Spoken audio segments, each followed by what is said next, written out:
Hello दोस्तों, हिंदी कहानियों के हमारे चैनल देवाशीष हिंदी कहानियाँ में आपका स्वागत है। अगर आपने अभी तक चैनल को सब्सक्राइब नहीं किया है तो नीचे दिए गए लाल बटन को दबाकर चैनल को सब्सक्राइब कर लें। आज की कहानी है साधु का श्राप। यह बात आज से 50 साल पहले की है। हरियाणा में एक संयुक्त परिवार निवास करता था। इस परिवार में दो भाई एक साथ एक ही घर में रहते थे। दोनों भाई विवाहित थे तथा दोनों के पास एक एक पुत्र था। बड़े भाई के पुत्र का नाम सुशील था तथा छोटे भाई के पुत्र का नाम संजय था। सुशील और संजय की आयु में मात्र 2 वर्ष का ही अंतर था। धीरे धीरे समय बीता और सुशील और संजय दोनों ही विवाह योग्य आयु के हो गए। सुशील का विवाह सपना नामक एक लड़की के साथ हुआ तथा संजय का विवाह मीना नामक एक लड़की के साथ हुआ। सपना और मीना दोनों रिश्ते में जेठानी और देवरानी लगती थीं। परिवार में सभी लोगों के आपस में संबंध बहुत मधुर थे तथा पूरा परिवार बिना किसी मनमुटाव के एक साथ रहता था। कोई भी त्योहार हो सब मिलजुल कर मनाते थे। उनकी रसोई भी अलग अलग नहीं थी अपितु एक ही थी। सपना और मीना मिलजुल कर घर के सारे काम पूर्ण करती थीं। विवाह के कुछ माह बाद मीना और सपना दोनों ही गर्भवती हो गई थीं। घर के सभी लोग बहुत प्रसन्न थे तथा घर में आने वाली खुशियों का इंतज़ार कर रहे थे। एक बार अप्रैल का महीना चल रहा था। दोपहर का समय था। मीना और सपना दोनों घर के आंगन में बैठकर गेहूं साफ कर रही थीं। तभी उनके द्वार पर एक साधु प्रकट हुआ तथा उसने उन दोनों से भिक्षा मांगी। मीना और सपना दोनों ने ही साधु को नज़रअंदाज कर दिया। उसको भिक्षा देने का उन दोनों का कोई इरादा ना था। उन दोनों को उत्तर ना देते देख साधु ने दोबारा भिक्षा की मांग की। मीना और सपना ने इस बार भी साधु को कोई उत्तर नहीं दिया। मीना दबी जबान में सपना से बोली कि यहाँ तो रोज़ ही कोई ना कोई भिखमंगा मांगने चला ही आता है, किस किस को दें। सपना बोली, ठीक कहती हो भाभी, गूंगे बहरे की तरह चुपचाप बैठ जाओ। ये साधु थोड़ी देर बाद स्वयं ही चला जाएगा। और वह दोनों मौन होकर बैठ गईं। साधु ने उन दोनों का यह संवाद सुन लिया था। साधु वहाँ से जाने लगा। जाते समय साधु ने कहा, जा माई, तेरे ऐसे ही हों। इतना कहकर वह साधु बिना भिक्षा लिए ही वहाँ से चला गया। यह बात आई गई हो गई। मीना और सपना भी कुछ दिन बाद इस बात को भूल चुकी थीं। समय अपनी गति से बीत रहा था। कुछ महीने के बाद सपना के प्रसव का समय आ गया।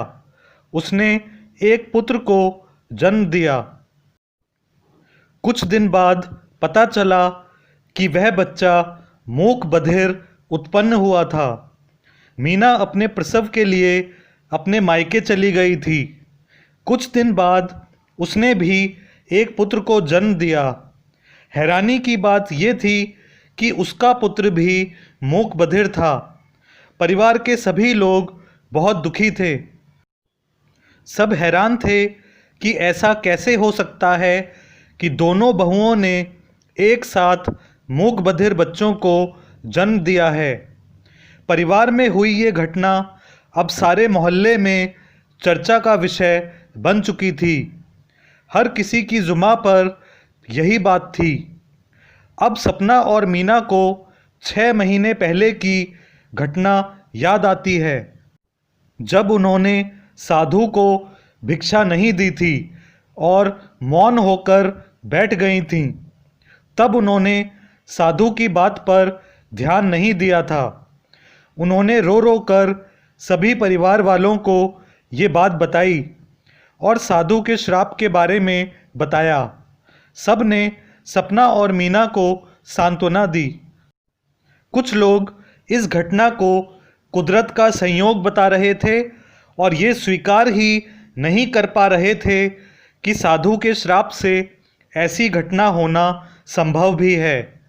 वहीं दूसरी ओर कुछ धार्मिक लोगों का कहना था कि वो साधु बहुत पहुंचा हुआ था तथा उसके श्राप से ही ऐसा हुआ है। खैर, जो होना था वो हो चुका था। परिवार ने इस घटना को भगवान की मर्जी समझकर परिस्थितियों से समझौता कर लिया। 1 वर्ष के बाद सपना और मीना फिर से गर्भवती हो गईं। सब लोग डरे हुए थे कि इस बार सब कुछ ठीक ठाक हो जाए, पिछली बार की तरह की घटना दोबारा ना हो जाए। इस बार दोनों को ही पुत्री प्राप्त हुई। उनकी सभी आशंकाएं सत्य बनकर उनके सामने खड़ी हो गईं।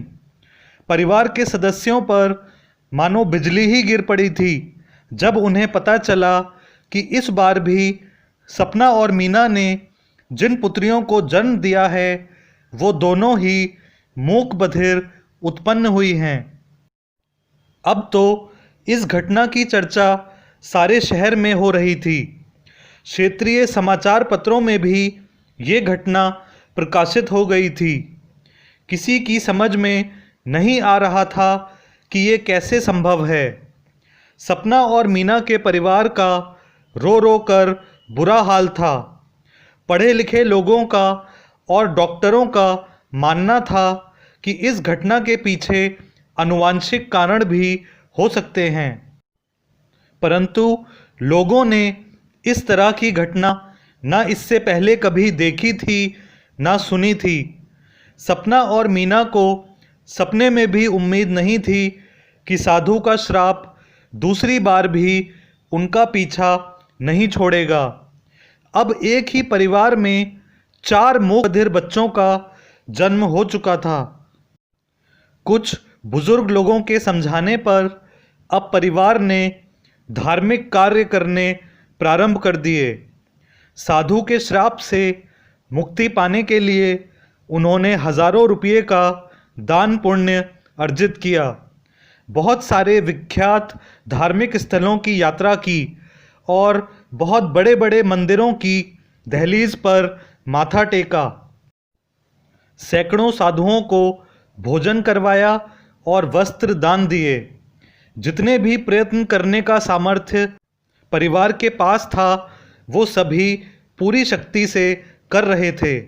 उन्होंने उस साधु को ढूंढने का बहुत प्रयास किया ताकि उससे क्षमा मांग सकें, परंतु वो साधु उनको नहीं मिला। सपना और मीना ने अनजाने में साधु के साथ बुरा व्यवहार किया था, परंतु अब वो पछता रही थीं। यदि ये घटना सचमुच साधु के श्राप के कारण ही हुई थी तो सपना और मीना को बहुत ही कठोर दंड मिला था।